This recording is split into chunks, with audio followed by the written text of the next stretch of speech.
Okay, children, let's come to the short answer questions. So first one, write the formula for calculating the density of a substance. This we have studied that the density of a substance is equal to mass of the substance upon volume. So you can also see it here.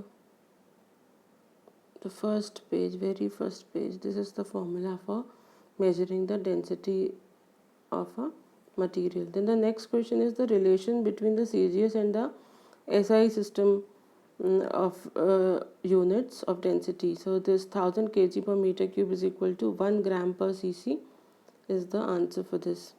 See the second question, what is the relation between the CGS and SI units of density? So that is what I showed you, 1000 kg per meter cube is equal to 1 gram per cc. How would you define relative density? You can again find out the answer. I hope you people have done these things. Relative density, see this is the formula for relative density. See the bottom, the in blue shade it is RT, relative density is equal to density of substance upon density of water. Only this much is fine if you can remember. Then when does a body float in a liquid? A body floats in a liquid when the density of the body is less than the density of the liquid. See if the see the first paragraph, first line, an object will sink or float in a given liquid depends on the density of the object and the liquid. You can skip this line. You can start from here. If the density of the object is greater than that of the liquid, the object will sink, and if the density is less than that of the liquid, it will float. So they are just asking about flotation, so you can simply answer the condition for floating. Okay. What happens when a ship enters a sea from a river? When a ship enters the sea from a river, the ship rises up. Why?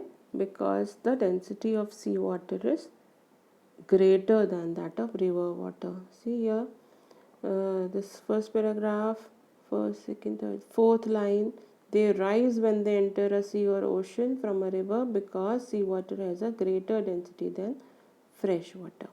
Okay, so only this much. They are not asking here about temperature, so only this much you'll write. Why is it necessary to measure the mass of a solid before measuring its volume using a measuring cylinder or Eureka can? So can you think this?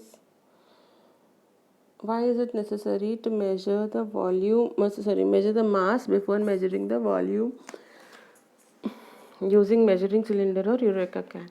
So in both of these cases, measuring cylinder and Eureka can, what do? We have to immerse the solid in the liquid. Mostly we use water in that case.